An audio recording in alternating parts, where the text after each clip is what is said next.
พุ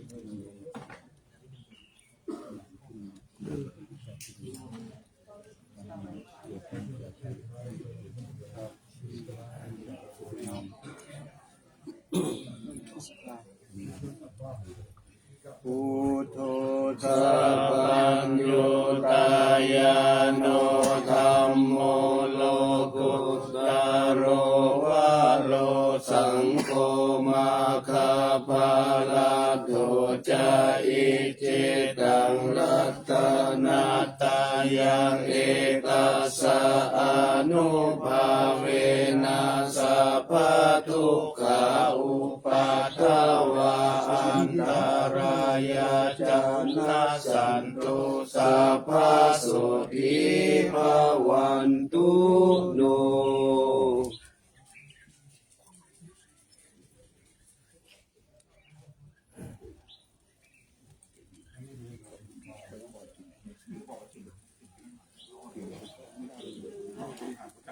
เวียนเจริญ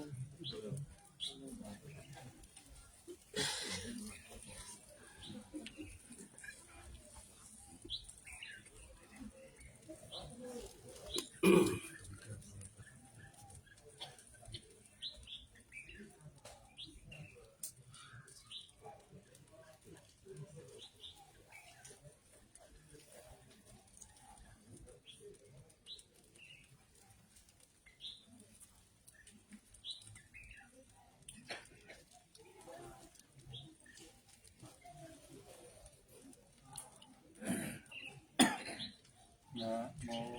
ตัสสะภะคะวะโตอะระหะโตสัมมาสัมพุทธัสสะนะโมตัสสะภะคะวะโตอะระหะโตสัมมาสัมพุทธัสสะนะโมตัสสะภะคะวะโตอะระหะโตสัมมาสัมพุทธัสสะ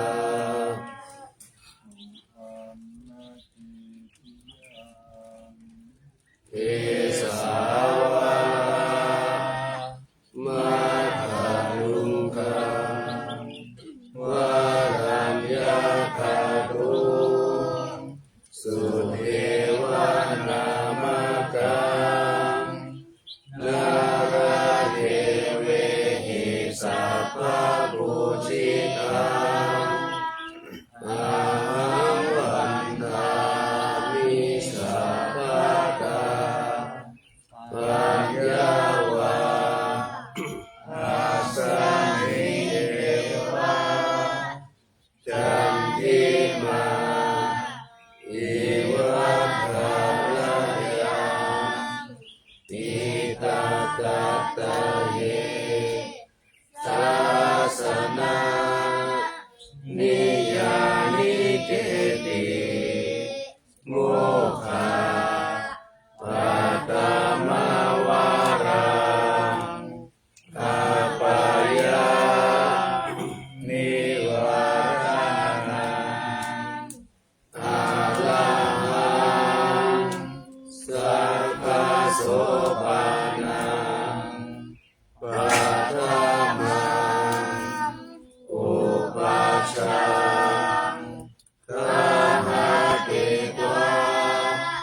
ปัตตจิวารัง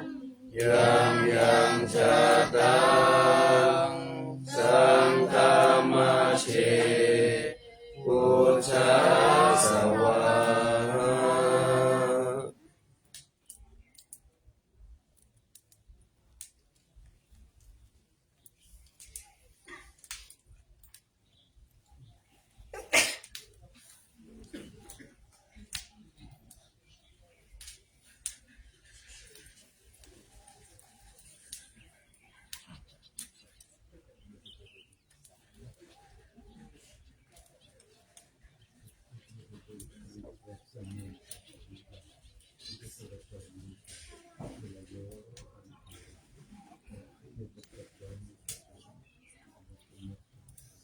สาธุชนทั้งหลายในร่วมบูชาพระบรมธาตุบริสุทธิ์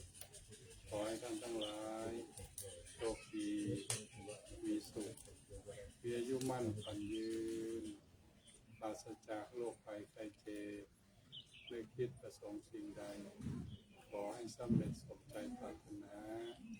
จงทุกประการเถิด สาธุ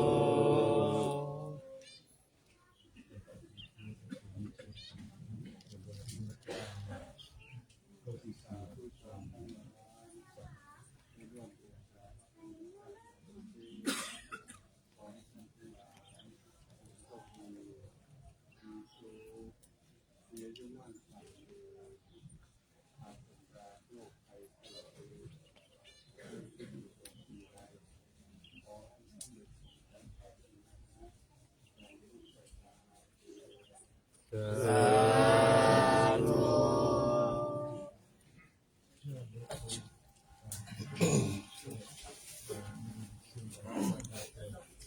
la salute per il successo del lavoro e la vitalità.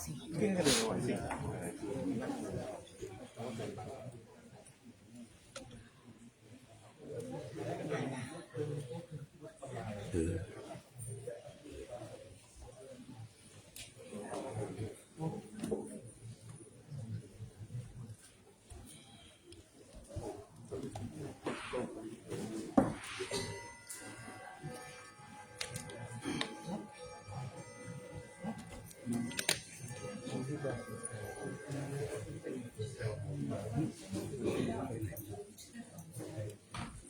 อัญชลีวันทาอภิวาอัญชลีวันทาอภิวาอัญชลีวันทาอภิวาอัญชลีวันทาอัญชลีอิมินาสการเรนะโพธังอภิปูชยามิอิมินาสการเรนะธัมมังอภิปูชยามิอิมินาสการเรนะสังฆังอภิปูชยามิอะระหังสัมมาสัมพุทโธภะคะวาพุทธังภะคะวันตังอภิวาเทมิกลา สวากาโตภะคะวะตาธัมโมธัมมังนัมมัสสามิกลาสุปฏิปันโนภะคะวะโตสาวกสังโฆสังฆังนามามิกลา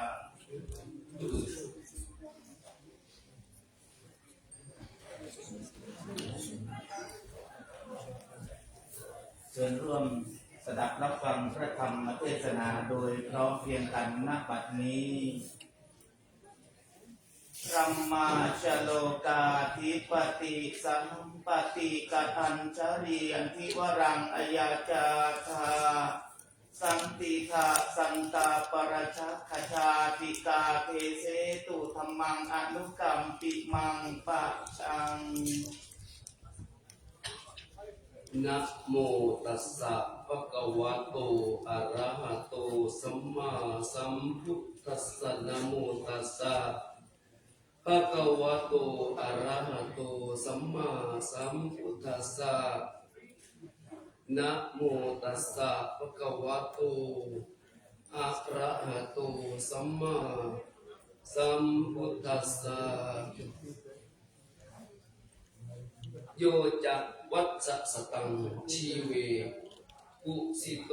เฮนะวิริโยเอกาหังชีวิตังไสยโยวิริยังอาลพโจพันหันติ ขอนอบน้อมเด็กพระคุณพระสัมมาสัมพุทธเจ้าจากองค์นั้นขอนอบน้อมในองค์พระธรรมขอนอบน้อมในองค์พระอริยสงฆ์ขอกราบถวายความเคารพแด่พระเดชพระคุณท่านที่คุณพ่อพระธรรมเสนาวดีหลวงพ่อเราเจ้าคณะภาคกิจเจ้าวาดวัดพระปรมธาตุสุเทพนมัสการพระสงฆ์เทรานุเถระรูปขอเจริญสุขเจริญหัวสถาญาติโยมสาธุชนทั้งหลายณโอกาสบัดนี้อาตมาภาพจะได้แสดงพระธรรมเทศนาในวิริยะกถาพรรณนาเรื่องความเพียรเพื่อเป็นเครื่องประดับสติปัญญาบารมีเพิ่มบุญกุศลบุญราศีแต่พุทธศาสนิกชนผู้สนใจในการศึกษาและประพฤติธรรมอันเป็นเครื่องนำชีวิตให้เกิดความหวังความสำเร็จในอันที่จะปรารถนาสุขซึ่งกันและกันให้เกิดมีได้ตามสมควรแก่โอกาสสืบต่อไปดำเนินความตามในพระบาลีที่ได้อัญเชิญมาเป็นนิเขปบทณเบื้องต้นนั้นว่าโยจะวัสสตังชีเวกุสุโตหินะวิริโย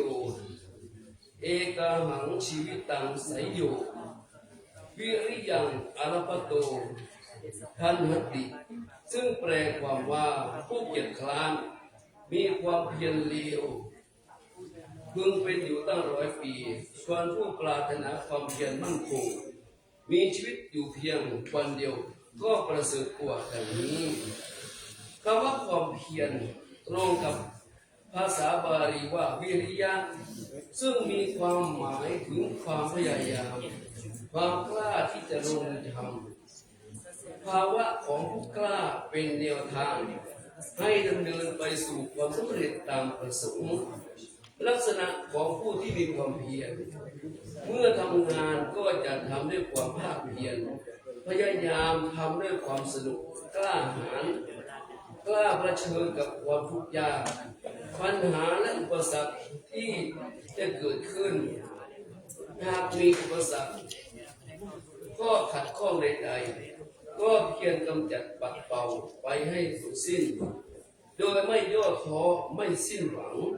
เดินหน้าเรื่อยไปจนกว่าจะบรรลุเป้าหมายคือความสำเร็จในคำพีวิลินทปัญหา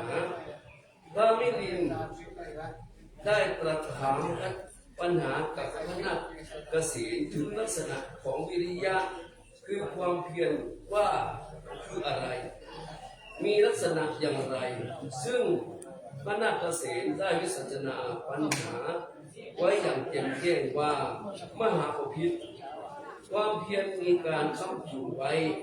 เป็นลักษณะกุศลธรรมเหล่านั้นทั้งสิ้นอันความเพียรค้ำจุนไว้แล้วย่อมไม่เสื่อมพระเจ้ามิลินขอนิมนต์พระนาคเกษตรอุปมาให้ฟังท่านที่อุปมาไว้ให้ฟัง2 ข้อด้วยกันก็คือ1อุปมาเหมือนเรือนที่จะล้มขอถวายพระพรเมื่อเรือนจะล้มบุคคลค้ำไว้ด้วยไม้อื่นเรือนที่ค้ำไว้นั้นก็ไม่ล้มฉันใดความเพียรก็มีความค้ำจุนไว้เป็นลักษณะกุศลธรรมเหล่านั้นทั้งสิ้นก็ไม่เสื่อมฉันนั้นข้อที่2อุปมาพวกเสนามหาราชะพวกเสนาจำนวนน้อยต้องพ่ายแพ้แก่เสนาหมู่มากหากพระราชาทรงกำชับไปให้ดีทั้งเพิ่มกองหนุนส่งไปให้เสนาจำนวนมากน้อยกับกองหนุนนั้นต้องชนะเสนาหมู่มากได้ฉันใดความเพียรก็มีการทบทวนไว้เป็นลักษณะกุศลธรรมเหล่านั้นทั้งสิ้นอันความเพียรอุดหนุนแล้วก็ไม่เสื่อมฉันนั้นข้อนี้องค์สมเด็จพระสัมมาสัมพุทธเจ้าตรัสไว้ว่าอริยสาวกผู้มีความเพียรมีกำลังย่อมละอกุศลเจริญกุศลได้ละสิ่งที่มีโทษเจริญสิ่งที่ไม่มีโทษได้ ย่อมไม่เสื่อมจากพระสัทธรรมดังนี้การทำความเพียรนั้นคือไม่มากหรือน้อยเกินไปถ้าหย่อนเกินไปก็จะเอียงไปทางเกียจคร้านถ้าตึงเกินไปก็จะฟุ้งซ่านจึงควรทำความเพียรแต่พอดีอันความสำเร็จย่อมเป็นของผู้มีความเพียรไม่มีอะไรเกินความภาคเพียรของมนุษย์ไปได้เพราะเหตุนั้นบัณฑิตทั้งหลายจึงสรรเสริญความเพียรไว้มีประการต่างๆว่าอิทธิบาทคือทำอันให้สำเร็จความประสงค์เวสาลัชชะกรณิกรณธรรมคือทำเป็นเครื่องกระทำของความกล้าหาญพละคือทำเป็นพลังในการประกอบกิจอุทานะคือทำเป็นเหตุลุกขึ้นทำการงานไม่นั่งนิ่งทักษะความขยันปรักมะความบักบั่นขมักเขม้นมีแต่ก้าวไปข้างหน้าไม่มีหยุดอปติวานะคือทำเป็นเหตุไม่ย่อท้อถอยหลังประธานะคือทำเป็นเหตุให้ใจตั้งมั่นบารมีคือทำเป็นเหตุบรรลุถึงฝั่งแห่งความสำเร็จนาคกรณธรรมคือทำที่พึ่งอาศัยเพราะเห็นโทษเห็นคุณยังบุคคลให้ตั้งตนได้ทั้งในทางโลกและก็ทางธรรมความเพียรเป็นคุณสมบัติหรืออาการอย่างหนึ่งของจิตเป็นคุณสมบัติที่เป็นกลางไม่ดีไม่ชั่วตามในพระบาลีว่าตุมเหหิกิจจังอาตปังอัคขาตาโรตถาคตาปฏิปันนาปะโมกขขันติชายิโน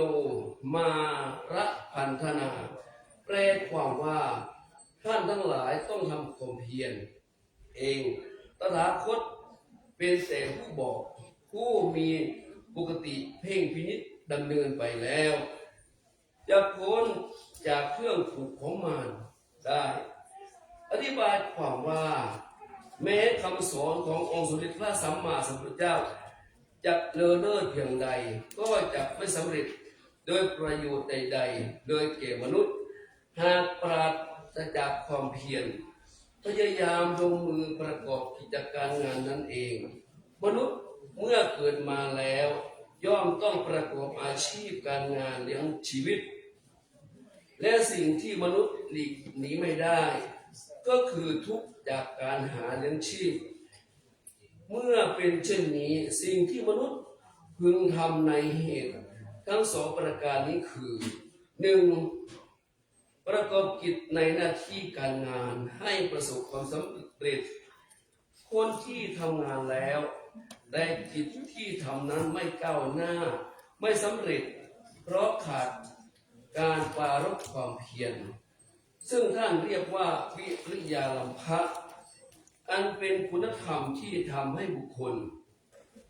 แกล้วกล้าสามารถต่อสู้อุปสรรคเมื่อเป็นดังนั้นบุคคลผู้ปราศจากเสียซึ่งความเพียรจึงมักจะอ้างเหตุภายนอกและเป็นข้อแก้ตัวซึ่งเป็นเรื่องของคนที่มีความเกียจคร้านเป็นเจ้าเรือนท่านเรียกว่ากุศีตวัตถุคือเมื่อทำงานมักอ้างว่าควรพักเสียก่อนหรือครั้นลงมือทำไปแล้วมักอ้างว่าควรหยุดพักให้สบายเสียก่อนเป็นต้นผู้มีความเกียจคร้านมักมีข้อแก้ตัวอย่างนี้เสมอยิ่งได้กระทบกับความร้อนความหนาวความหิวและความกระหายเป็นต้นแล้ว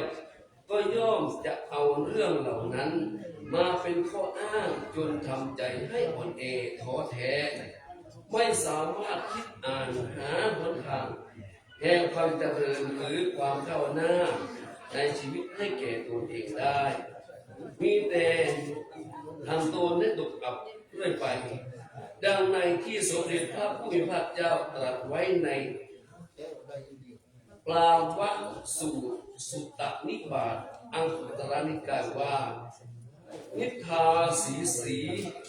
ลีตถาสีลีอนุถาตาจะโยนโรอัคคละโสโกทะปัญญาโนตังปาภะโตสุขังแปลความว่าคนใดนอนมักหวีไม่ลุกขึ้นประกอบการงานเป็นคนเกียจคร้านมีความมุทุลุข้อนั้นเป็นทางแห่งความสิบหายองค์สมเด็จพระสัมมาสัมพุทธเจ้าทรงแสดงโทษของความเกียจคร้านว่าเป็นศัตรูอันร้ายกาจของมนุษย์และเป็นมูลทินโทษอย่างสำคัญเช่นความรู้ศิลปะวิทยามีประการต่างๆถ้าเกียจคร้านไม่เอาใจใส่ต่อการทบทวนก็ย่อมลืมเลือนและสูญหายไปจากความทรงจำในที่สุดบ้านเรือนเคหสถานที่อยู่อาศัยถ้าทิ้งไว้ไม่มันปัดบวชเช็ดถูก็ย่อมเศร้าหมองไม่น่าอยู่ไม่น่าอาศัยผิวพรรณของมนุษย์ถ้าขาดการอาบน้ำขัดสีฟอกถูก็ย่อมเศร้าหมองไม่ผ่องใสไม่น่ารักใคร่เอ็นดูแก่บุคคลผู้พบเห็นบุคคลผู้หมดหวังถ้ามาทอดทิ้งความเพียรเสียก็ย่อมเกิดวิปฏิสารเดือดร้อนต่อเมื่อปรารภความเพียรจึงสามารถทำตนให้ก้าวหน้าได้รับผลคือความสุขเพราะความเพียรเป็นคุณเครื่องพยุงจิตใจให้อันประกอบจิตไว้ไม่ให้ย่อท้อถอยหลังให้บักบั่นไปข้างหน้าโดยส่วนเดียวข้อ2การรักษาตนให้พ้นจากทุกข์องค์สมเด็จพระสัมมาสัมพุทธเจ้าได้ตรัสไว้ว่าวิริเยนะทุกขมัจเจติความว่าคนจะล่วงพ้นจากความทุกข์ด้วยความเพียรในคำนี้มีพระองค์เป็นแบบอย่างด้วยอำนาจที่ทรงตั้งความเพียรไว้เช่นนั้นอย่างมั่นคงพระพุทธองค์จึงสามารถตรัสรู้พระอนุตตรสัมมาสัมโพธิญาณได้สำเร็จความเพียรจึงเป็นองค์คุณสมบัติอันอุดมของพระมหาบุรุษท่านจึงจัดเป็นบารมีธรรมของพระสัมมาสัมพุทธเจ้าเรียกว่าวิริยะบารมีในบารมีสิทธัตถ์และจัดเป็นราชธรรมของพระมหากษัตริย์ประการหนึ่งเรียกว่าภละในทศพิธราชธรรมอีกประการหนึ่งความเพียรยังเป็นคุณธรรมสำคัญยิ่งซึ่งจะเป็นเครื่องพยุงใจบุคคลให้กล้าหาญไม่ย่อท้อในการบำเพ็ญกุศล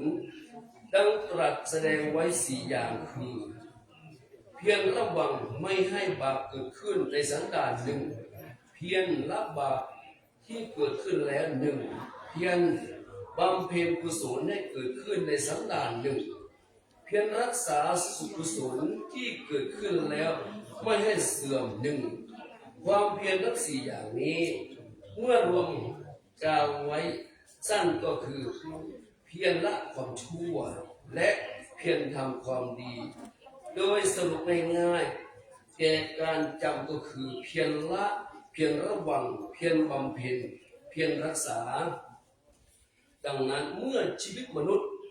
ประสบความสำเร็จในหน้าที่การงานพร้อมทั้งขจัดความทุกข์โศก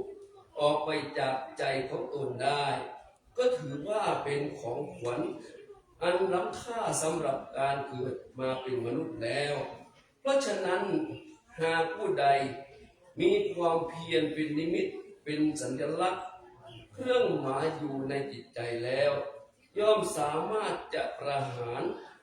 หรือขับไล่ความไม่ดีทั้งความเกลียดคร้านและทุกข์ยากออกไปเสียไม่ให้เกิดขึ้นมาได้เพราะอาศัยความเพียรนี้เป็นตัวกลางกั้นเป็นสิ่งที่มีประสิทธิภาพ ยับยั้งความรู้สึกทำให้มีมานะอุตสาหะประกอบในสิ่งนั้นๆให้สำเร็จไป เมื่อความเพียรมีอานุภาพมากเช่นนี้เหตุนั้นเรื่องความเพียรนี้จึงเป็นสิ่งที่จะต้องแนะนำและสอนกันให้เข้าใจ เพราะว่าสิ่งที่ประกอบลงไปนั้นมันมีทั้งทางดีและทางชั่วจะประกอบด้วยโทษและคุณ เพราะเมื่อผู้ใดอาศัยกำลังของความเพียรเป็นตัวอุดหนุนทำกิจให้สำเร็จไปแต่บังเอิญกิจที่ตัวเองประกอบนั้นเป็นกิจที่ให้โทษก่อขึ้นซึ่งความทุกข์ประกอบในทางที่เป็นไปเพื่อโทษหรือทุกข์เมื่ออาศัยกำลังความเพียรอุดหนุนให้สำเร็จไปย่อมจะมีโทษแก่ตัวเองด้วยเหตุนี้ศาสนาพุทธของเราจึงสอนเรื่องการใช้ความเพียรในขอบเขตของคุณงามความดีเป็นหลักที่ว่าเป็นหลักก็หมายถึงให้พิจารณาถึงคุณและโทษของกิจการงานนั้นๆโดยมีสติปัญญาพิจารณากำกับและไตร่ตรองถ้าแบ่งกันตามขั้นตามภูมิก็แบ่งออกเป็นสองก็คือทางโลกและก็ทางธรรมทางโลกหรือปุถุชนที่ดำรงชีวิตตามโลกีวิสัยมันประกอบความเพียรในหน้าที่การงานให้ประสบความสำเร็จด้วยความสุจริตสะสมความคุณงามความดีบุญกุศลประกอบสัมมาอาชีพเว้นจากการทุจริตทุกประการเพื่อการดำรงชีวิตให้ได้รับสุขในปัจจุบันและเมื่อละโลกนี้ไปแล้วก็จะเสวยสุขในปรโลกเพราะความดีงามที่ได้เพียรประกอบไว้ในคราวเป็นมนุษย์ดังนั้นความเพียรควรประกอบด้วยปัญญาหรือที่พุทธศาสนาเรียกว่าเพียรชอบเพื่อเป็นเครื่องรับประกันความสำเร็จความก้าวหน้าความผาสุกตั้งตนเองตลอดถึงครอบครัวและสังคมโดยรวมทางธรรมหรือผู้ปรารถนาให้บรรลุถึงมรรคผลนิพพานในชาตินี้ก็อาศัยความเพียรชอบเป็นเครื่องมือเข้าไปกระจัดปัดเป่ากิเลสตัณหาราคะอย่างไม่ลดละไม่ท้อถอยดังปณิธานที่องค์สมเด็จพระสัมมาสัมพุทธเจ้าได้ตรัสตั้งไว้เป็นแบบก่อนตรัสรู้ว่าเราจะตั้งความเพียรอันไม่ถอยหลังถึงจะเหลือแต่หนังเอ็นและกระดูกเนื้อและเลือดในสรีระจะแห้งเหือดไปก็ตามยังไม่บรรลุผลที่บรรลุพึงจะรู้ถึงได้ด้วยเรี่ยวแรงของบุรุษด้วยความเพียรของบุรุษด้วยความฝักใฝ่ของบุรุษแล้วที่จะหยุดยั้งความเพียรเสียเป็นอันไม่มีการที่ต้องเน้นความสำคัญของความเพียรนั้นสืบเนื่องมาจากหลักธรรมที่ตรัสสอนคือสัจธรรมเป็นกฎธรรมชาติหรือหลักความจริงที่มีอยู่โดยธรรมดาพระพุทธองค์มีฐานะเป็นผู้ค้นพบหลักความจริงนั้นแล้วนำมาเปิดเผยการจะเข้าถึงหรือได้รับผลจากการปฏิบัตินั้นเป็นเรื่องของความเป็นไปอันเที่ยงธรรมตามเหตุปัจจัยในธรรมชาติศาสนาไม่ใช่ผู้บันดาลเมื่อเป็นเช่นนี้ทุกคนจึงจำต้องเพียรพยายามสร้างผลสำเร็จด้วยเรี่ยวแรงของตนไม่ควรคิดหวังและอ้อนวอนขอผลที่ตนต้องการโดยไม่กระทำเมื่อประกอบความเพียรให้สมแก่เหตุย่อมได้ผลดังใจปรารถนาท่านสาธุชนพุทธบริษัททั้งหลายคนอาจจะกังวลถึงความพอดีมากน้อยในการทำความเพียร แค่ไหนถึงจะเหมาะสมแก่ผลที่ปรารถนา มีอุบายที่พระพุทธเจ้าและพระสาวกหลายรูปถึงการประกอบความเพียรเช่นครั้งหนึ่งท่านพระโสนะพำนักอยู่ในป่าสีตะวันใกล้เมืองราชคฤห์ท่านได้ทำความเพียรอย่างแรงกล้าโดยการเดินจงกรมจนเท้าของท่านแตกทั้งสองข้างแต่ไม่สำเร็จจึงเกิดความคิดขึ้นว่าบรรดาสาวกของพระผู้มีพระเจ้าที่เป็นผู้ตั้งหน้าทำความเพียรเราก็เป็นผู้หนึ่งถึงกันนั้นจิตของเราก็หาหลุดพ้นจากอาสวะไม่หมดอุปทานไม่นี่แหละตระกูลของเราก็มีโภคะเราจะใช้จ่ายโภคทรัพย์และความดีต่างๆไปด้วยก็ได้อย่ากันนั้นเลยเราจะลาสิกขาไปใช้จ่ายโภคทรัพย์และบำเพ็ญความดีต่างๆก็พระพุทธองค์ทรงรู้ก็เสด็จมาสนทนาด้วยส่วนนะเธอเกิดความคิดอย่างนั้นหรือพระโสนะก็ยอมรับในเรื่องที่ท่านคิดไว้พระผู้มีพระเจ้าจึงตรัสถามเมื่อเป็นคฤหัสถ์เธอเป็นผู้ชำนาญในการตีพิณไม่ใช่หรือเมื่อใดสายพิณของเธอตึงเกินไปเมื่อนั้นพิณของเธอมีเสียงเพราะหรือไม่เพราะที่จะใช้การกันนั้นหรือเมื่อใดสายพิณของเธอหย่อนเกินไปเมื่อนั้นพิณของเธอมีเสียงเพราะหรือไม่เพราะอย่างไรหรือ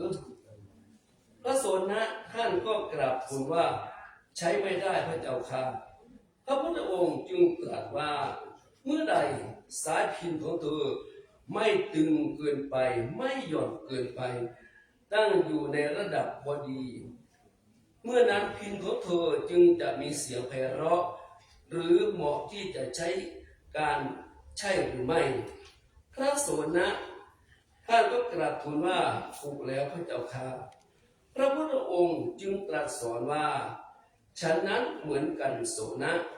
ความเพียรที่ระดมเกินไปย่อมเป็นไปเพื่อความฟุ้งซ่านความเพียรที่หย่อนเกินไปย่อมเป็นไปเพื่อความเกียจคร้านเพราะเหตุนั้นแหละเธอจึงตั้งใจกำหนดความเพียรให้เสมอพอเหมาะพอดีจงเข้าใจความเสมอพอดีกันแห่งอินทรีย์ทั้งหลายและจงถือนิมิตในความเสมอพอดีกันนั้นท่านทั้งหลายคงเห็นอนุภาพของความเพียรแล้วได้รับคำตอบและแนวทางไปในทางดำเนินไปของความเพียรเพื่อประกอบกิจหน้าที่การงานให้ประสบความสำเร็จยกตนให้พ้นจากทุกข์ภัยทั้งในปัจจุบันและอนาคตจึงอยากฝากข้อคิดสะกิดใจในนิสัยของผู้ที่มีความเพียรว่าบางคนขยันแต่ขาดปัญญาบางคนมีปัญญาแต่เกียจคร้านบางคนทั้งเกียจคร้านทั้งไร้ปัญญาบางคนทั้งขยันทั้งมีปัญญาท่านทั้งหลายคงมีคำตอบในใจแล้วว่าใครนิสัยอย่างไรจะประสบความสำเร็จในชีวิตสุดท้ายที่อยากฝากไว้ก็คือถ้าใช้ความเพียรในด้านเป็นมงคลแก่ชีวิตก็จะพบแต่ความเจริญก้าวหน้าตลอดไปถ้าใช้ความเพียรในด้านที่ไม่เป็นมงคลแก่ชีวิตก็จะพบแต่ความเดือดร้อนตามในแห่งพระธรรมเทศนาที่แสดงมาเทศนาปริโยสานีในอวสานแห่งพระธรรมเทศนาขอบคุณพระศรีรัตนตรัยคือพระพุทธพระธรรมพระสงฆ์และขออำนาจสิ่งศักดิ์สิทธิ์ในวันพระบรมธาตุในสุเทพแห่งนี้จงโดนบันดาลให้ท่านสาธุชนทั้งหลายพบแต่ความสุขความเจริญไปด้วยจะโดยพิธภัณฑ์ทั้ง4ประการคือมีอายุวันนะสุขภาละ ฏิภาณธรรมสารสมบัติคิดมุ่งหมายประสงค์สิ่งใดขอความสำเร็จนั้นจงพลันสำเร็จพลันสำเร็จพลันสำเร็จทุกประการเถิดแสดงพระธรรมเทศนามาก็พอสมควรแก่เวลาจึงขอสมุดยุติลงคงไว้เพียงเท่านี้เอวังก็มีด้วยประการฉะนี้สาธุ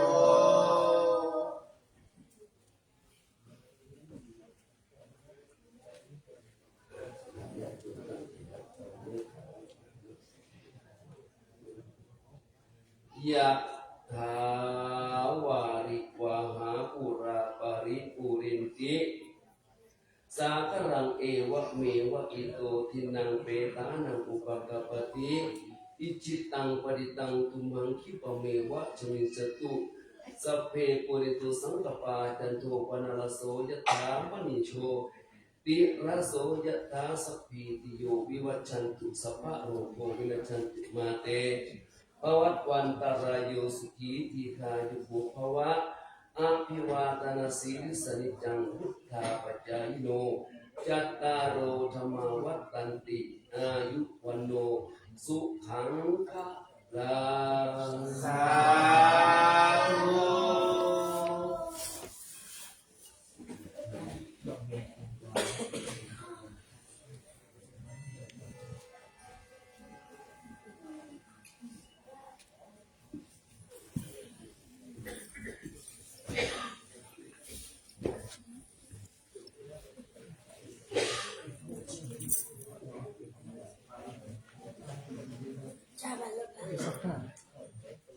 หายไปไหนไม่ทราบ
วันนี้เป็นวันพระวันธรรมสวนา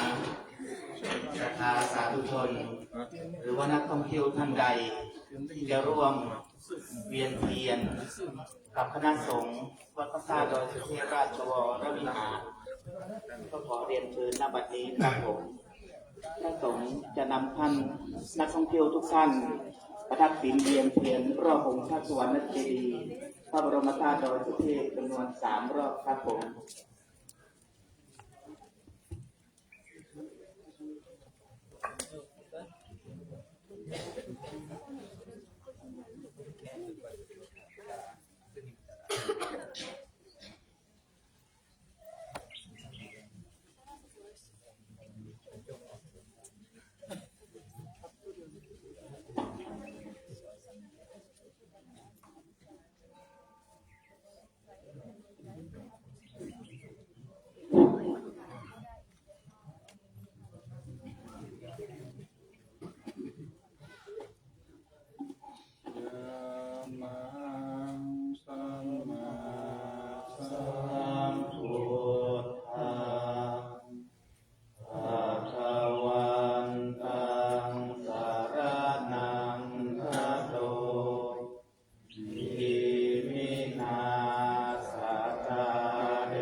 ชิตั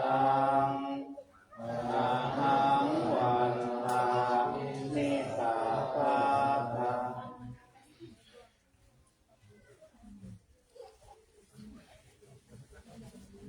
อิติปิโสภะคะวะนะหังสัมมาสัม พุทโธ พิชาจารณะสัมปันโนสุขโตโลกวิทูนุตตโรปุริธัมมัสสารทิสัพพะวามนุษย์สานังพุทโธกาวาติสาวกาโตวัตตาธรรมโมสันติติโกกาลิโกเอหิปัสโกโอปานายิปัจจตังเวทิตาโมโยเฮติสุปฏิปันโนภะคะวะโตสาวกสังโฆจุปฏิปันโนภะคะวะโตสาวกสังโฆปฏิปันโนภะคะวะโตสาวกสังโฆติปฏิปันโนภะคะวะโตสาวกสังโฆยะทิทังจัตตาริปุริสายุคานิอัตตาปุริสาปุระเอสาภะคะวะโตกาสังโฆอาหุนายโยปาหุนายโยทักขินายโยอัญจ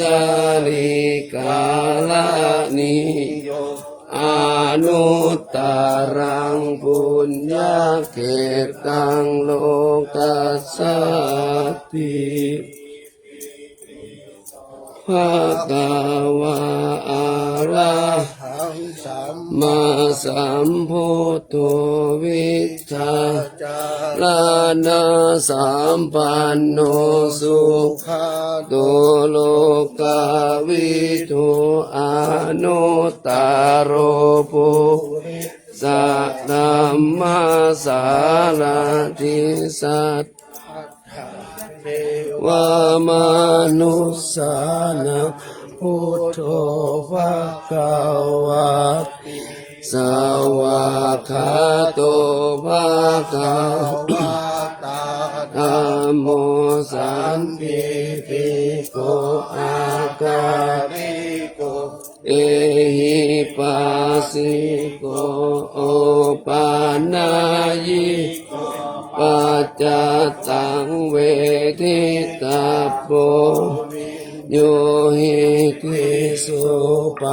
ฏิปันโนภะคะวะโต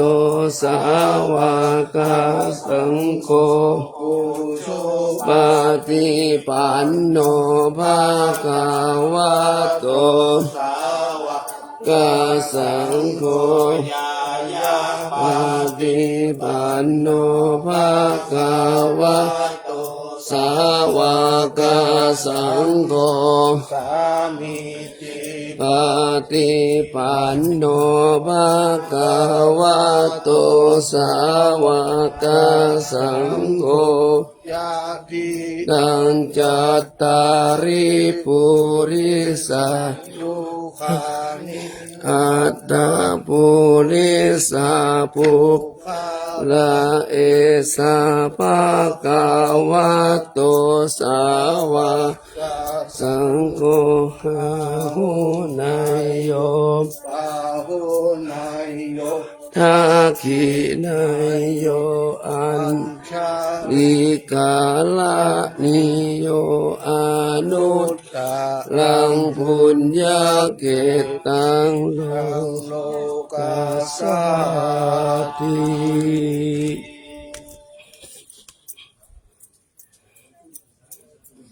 วันนี้พระสงฆ์ได้นำศรัทธาสาธุชนนักท่องเที่ยวทุกท่านประทับหมุนเวียนเทียนรอบองค์พระสุวรรณเจดีย์3 รอบเป็นที่สำเร็จเสร็จสิ้นลง เดี๋ยวสักประมาณ10 นาทีพระสงฆ์ทั้งนั้นจะได้ทำวัดสวดมนต์หน้าพระบรมธาตุโดยสุเทพประมาณ10 นาทีครับผม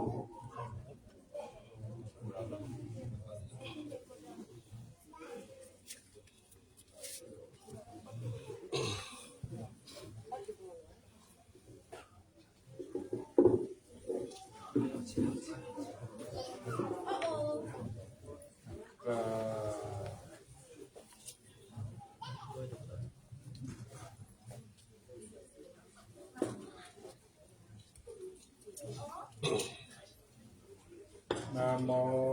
ตัสสะภะคะ ภะวะโตอะระหะโตสัมมาสัมพุทธัสสะนะโมตัสสะภะคะวะโตอะระหะโตสัมมาสัมพุทธัสสะนะโมตัสสะภะคะวะโตอะระหะโตสัมมาสัมพุทธัสสะ โยสัมมิสิโน วะลาโพธิโมเลมาลังสะเสนังสุขิตังวิจัยสัมโพธิมาปัญจิอานันตายาโนโลกุตตโมตังปะนะมามิพุทธังเยจะพุทธาปิตาจะเยจะพุทธาอนาคตาปัญจุปันนาจะเยพุทธาหังวันทามิสัพพะตา อิติปิโส ภะคะวา อะระหังสัมมาสัมพุทโธวิชาจารณสัมปันโนสุขโตโลกวิทูตโลปุริสธรรมสารติสัตตาเทวมนุษย์สานังพุทโธภะคะวาติโกตังชีวิตังยาวานิพพานังสารนังคาชามินาติเมสารนังอัญญังพุทโธเมสารนังวรังเอเตนะสัจจวัชเชนะโหตุเมจยมังอุตตมังเทนะวันเดหังปาทปังสุงวโรตตมังพุทเตโยกานิโตโพโสพุทโธกัมมตุตังมัมมัง กล่าว อาคันติโก อาริ ยาปโทชนานังโมคาภเวสายอุชุจมังโก ธัมโมอายังสั สั น นติตโลปนิโตนิยานิโกตังปนะมามิธัมมังเยจะธัมมาอติตาจะเยจะธัมมาอนาคตาปัจจุปันนาจะเยธัมมาอหังวันทามิสัพพะทา สวากาโต พระคะวตาธัมโมสั สั น นติติโกอาการนิโกเอหิปั ติโกโอปันญิโกปัจจตังเวทิตาโพวินโยหิติสัมมันทีวิตังยาวนิพพานังสารนังทัจฉามินาติเมสารนังอัญญังธัมโมเมสารนังวรังเอเตนะสัจจวัจเจนะโหนตุเมชยมังคลังอุตตมังเกนะวันเดหังธัมมันจตุวิธัมวรังธัมเมโยคาริโตโตโสธัมโมธัมมตุตังมัมมัง กล่าว สังโฆวิสุทโธ